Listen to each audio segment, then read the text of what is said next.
अहमदनगर जिल्ह्यातील ताजा घडामोडी बघण्यासाठी रोखोक या वृत्तवाहिनीला आजच लाईक करा, सबस्क्राईब करा आणि शेअर करा।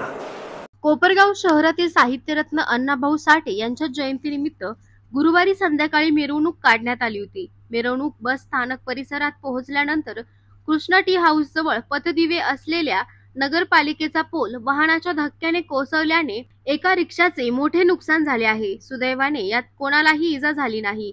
मिरवणूक सुरू असताना अचानक पथदिवे असलेला पोल कोसळल्याने काही काळ गोंधळ उडाला होता।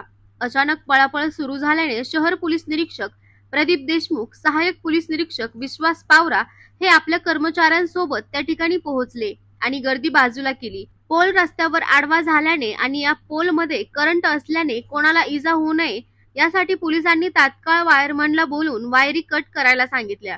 मिरवणुकीतील काही तरुणांनी सदर पोल बाजूला केले। या घटनेत सुदैवाने कोणालाही इजा झाली नसली तरी मात्र तेथे उभे असलेल्या रिक्षाची समोरची काच फुटून मोठे नुकसान झाले आहे।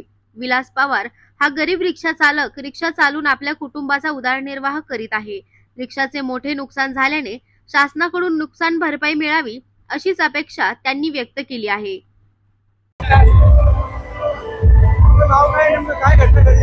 मी विलास पवार, माझी गाडी शून्य स्टँडला नंबर नव्हती। आता नगरपालिकेचा खांब आहे, गाडीचा धक्का लागला होता, नगरपालिकेचा खांब गाडी उपटला, गाडीची माझी फार नुकसान झालेली आहे। तरी पण नगरपालिकेने वाढवलं, गाडीची भरपाई करावं लवकर। गाडीचा धक्का लागला त्या गाडीला खांबाला।